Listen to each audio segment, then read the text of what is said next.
Let's talk about family today because I think that's a subject we can all relate to. In fact, to prove this hypothesis, let's just do a quick little web survey, shall we?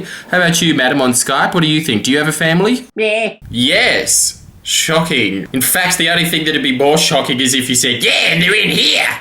Ripped your head open and this small Chinese man popped out. Ran away.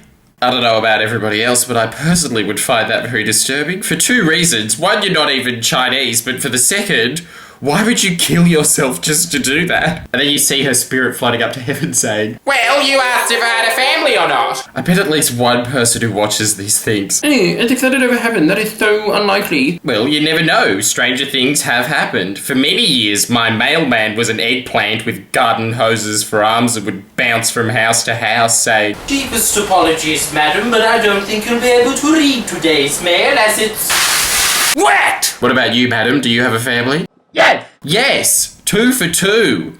Looks like Sesame Street was wrong. You're not special. I think that most of us came from pretty bad families, and I know that as soon as I say that, there's going to be a lot of people out there that think, What are you talking about? My family was great. Whenever there was a blackout, my dad would rip his eye out of its socket, throw it on the ground, give it a little top hat and a cane, and he'd use its veins as arms and legs to do a little jig for us going, Do you like it?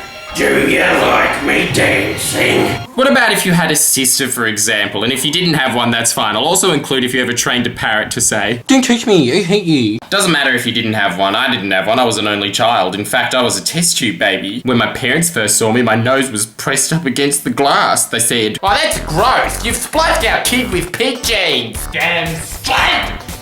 so if you didn't have a sister, think about a friend's family that did. Preferably not an ethnic person's house, because they'd probably be too strict on their kids with their... It's 9:02. I said to be home at 9. I killed your dog. I killed your dog. And said it was sorry. Think of a white person's house where it was perfectly okay for the kids to say, I hate you. I'm never talking to you again.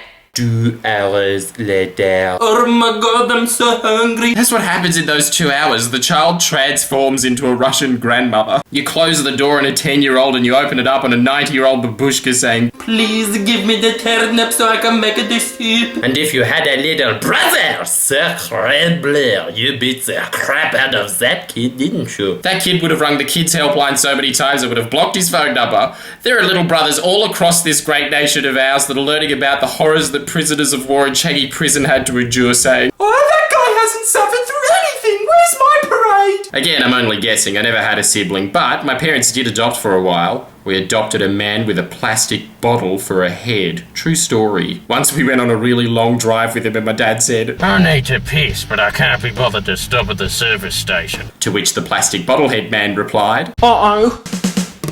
Please press the subscribe button now. Come on.